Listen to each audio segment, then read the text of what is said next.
Supreme Court of India Sivamani and another versus state represented by Inspector of Police decided on November 28, 2023 SCC Online SC 1581 facts of the case.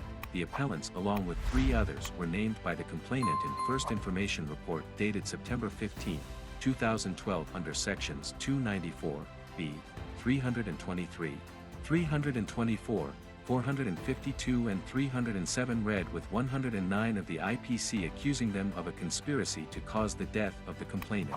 Upon trial, the accused numbers 1, 2, and 5 were acquitted and the appellants, who were accused numbers 3 and 4 were convicted under section 307, IPC and sentenced to 10 years rigorous imprisonment and fined Rs 1,000. High Court has confirmed conviction, but the sentence of 10 years rigorous imprisonment has been reduced to 5 years rigorous imprisonment.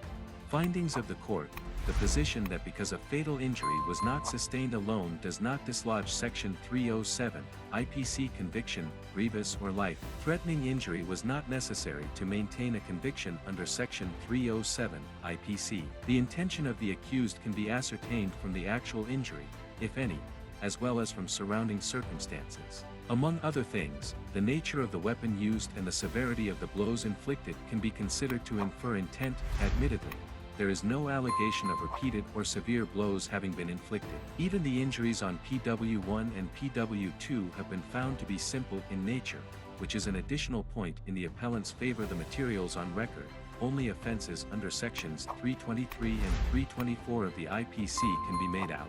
As such, the conviction under section 307, IPC is unsustainable. The materials on record: only offenses under sections 323 and 324 of the IPC can be made out. As such, the conviction under section 307, IPC is unsustainable. Appeal is disposed of accordingly.